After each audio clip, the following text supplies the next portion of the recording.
என் பிள்ளை 2 கையும் இருந்தா அவன் பண்ணுவானே, இது எப்போ நம்ம பண்ணிட்டு இருக்கோம். 24 வயசு ஆகுது. சின்ன வயசுல இருந்தே எல்லா காரியத்துக்கும் நம்ம காலத்துக்கு பிறகு அவனை யார் பாப்பா, அந்த ஒரு மனசு எனக்கு உண்டு.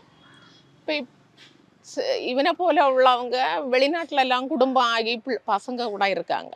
அப்போ எனக்கு மனசுல ஆண்டவர் எனக்கு பிள்ளைக்கும் ஒரு துணை வேணும். துணை வேணும்னா இந்த காலத்துல நல்ல ஒரு ஜாப் இருக்கணும், வேலை இருக்கணும், அவன்கிட்ட கை நிறையா இருக்கணும். ஒருவேளை ஆண்டவர் நினைச்சா ஏதாவது அவனுக்கு ஒரு துணை ஆண்டவர் நினைச்சா கொடுக்க முடியும்.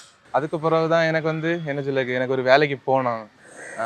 அப்போ எனக்கும் ஒரு வேலை வேணும். இப்போ அவங்க வந்தாலும் எனக்கு ரன் பண்ணல ஃபேமிலி. அப்போ அந்த ஒரு இது இருந்து அதில் தான் எனக்கு ஒரு வேலைக்கு போகணுன்னு ஒரு இது தாட் வந்து நல்லா கஷ்டப்பட்டேன். நல்லா கஷ்டம்னா ஒரு 3-4 மாதம் நல்லா கஷ்டப்பட்டேன். நல்லா டிப்ரெஷனு, நைட்டு உறக்கம் வராது.